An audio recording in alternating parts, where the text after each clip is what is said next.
है। उधर से जो एक मोटरवे जो रास्ता जनाब लाहौर से सियालकोट, सियालकोट से खारियां और खारियां से जनाब जो इस्लामाबाद के लिए जाती है, मुमकिन का तौर पर कह सकते हैं कि जनाब उसके साथ भी इनका जो है जॉइंट बन सकता है और बनेगा भी। बहरहाल अभी मैंने देखा तो नहीं है, लेकिन ये है कि अगर इसकी ज़मीन की जो लेंथ बताई गई है, जहाँ का एरिया बताया गया है, वो जनाब उस साइड से मोटर को टच करेगी, इस साइड पे जीटी रोड को टच करेगी। ये देखें कि ये जो देख रहे हैं कि ये डेवलपमेंट इनमें काफ़ी ज़्यादा प्लेन ये रास्ते बने हुए हैं। आगे जाके इन्होंने कम अज़ कम 2 से 3 हज़ार कनाल एरिए को प्लेन कर दिया है।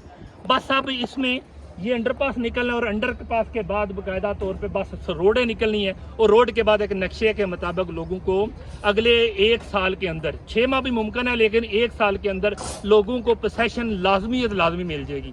उनके कॉल जो है तो 2024 के मिड तक लोगों को जनाब इधर घर बनाने के लिए बाकायदा तौर पर जो है ना सोसाइटी भी तावन करेगी। जब घर बनाने के लिए लेबर